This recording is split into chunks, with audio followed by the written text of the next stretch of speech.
I have a question for UCLA fans.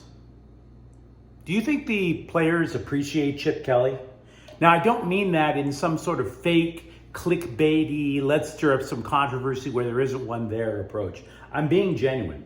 What qualifies as a successful enough season for UCLA football? Because they have 2 games left to reach 10 wins, but in order to do that, they have to beat the living hell out of California on Friday afternoon.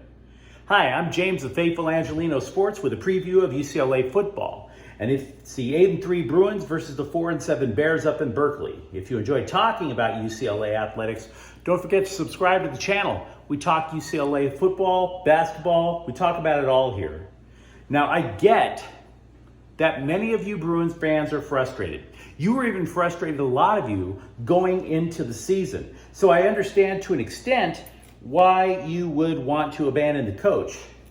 But in my opinion, the only chance that Cal has in this game is if the Bruins players say to hell with it and abandon their coach.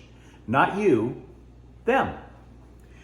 Before the season, analysts and fans are looking at the schedule and they're figuring at a minimum UCLA football needed to post 9 victories to turn down the heat on Chip Kelly. Because, there was that cupcake non-conference schedule. Oh, maybe the Bruins lose to Oregon, but, and yeah, USC's improved, but they're probably beatable. 9 wins at a minimum seemed right for a senior-laden offense with a 5th-year senior in Dorian Thompson-Robinson at quarterback. But the Bruins are still short of those 9 wins, which the Bruins haven't even achieved since 2014. You see, this wouldn't even be a topic if UCLA hadn't gotten embarrassed by Arizona, but I digress. On the remaining schedule, it stands to reason that Cal, UC, is the easiest team to crush. So how much do the players like him? And if they do wind up getting the next couple of wins, is your criticism fair? Should the Bruins win Friday, and again, I truly believe that they should, he will be tied with some pretty darn good coaches in UCLA history. Pepper Rogers, Dick Vermeil, neither of them had more than 9 wins in a year. Hell, if UCLA also wins their bowl game, that would tie him with the likes of Terry Donahue, Jim Mora, Bob Toledo, 10 wins in a year. And that would be without having his defensive coordinator for more than a month. I get that losing to USC last week is a crusher. I also get that the empty seats in the Rose Bowl are embarrassing. That bowing out of the Holiday Bowl last year would infuriate me if I were a UCLA fan. And you really can't afford a lengthy losing streak in college football at all and expect to keep your job. So there are reasons to question Chip Kelly's judgment. I totally get it. But again, the only way UCLA football loses this game is if the team thinks that about Chip Kelly.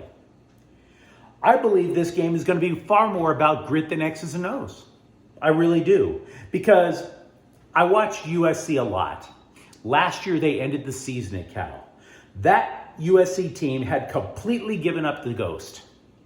Clay Helton was already fired. Nobody knew what the future held. Half the roster was about to enter the transfer portal because they heard that Lincoln Riley might not like them. Nobody believed for a second that the Trojans were locked in to beat Cal. And the Bears won. So, with UCLA on a 2-game losing streak, with a loss to USC, where is the mindset of UCLA? If they do not quit, if they don't, and I have no inside information, I'm not in the locker room, but if they have not quit, there is no reason to believe that the Bruins will not drop at least 40 points on Cal, possibly 50. Hell, they may be pissed off and drop more than 50.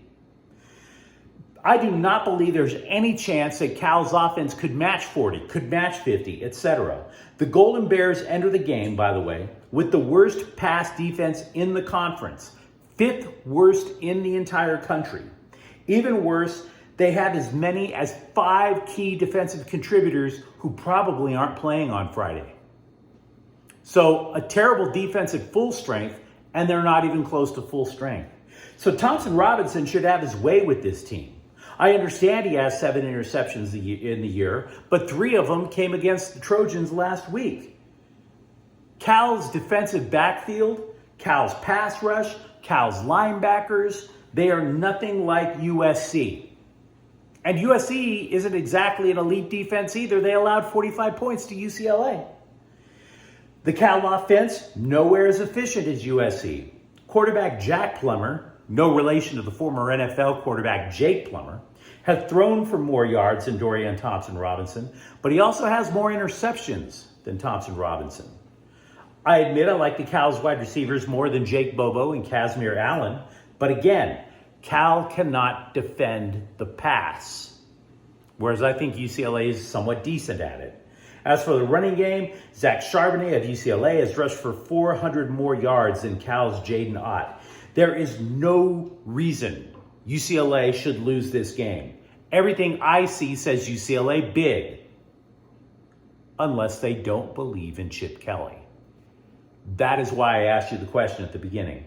If they don't believe, if they lose Friday and then they follow the bowl game, you are talking about a 4-game losing streak to end the year, and that hot seat is going to be like a Bunsen burner.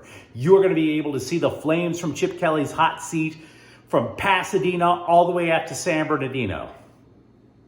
But I don't expect that to happen. But you may know more about your team than I. I follow the team. You guys love your team. Let me know what you think in the comments thread. And if you enjoyed talking about UCLA football, don't forget to subscribe to Faithful Angelinos. We talk about the Bruins here. Thank you for watching. I'm James. Faithful Angelinos is a Kian Corte El Queso production. Take care.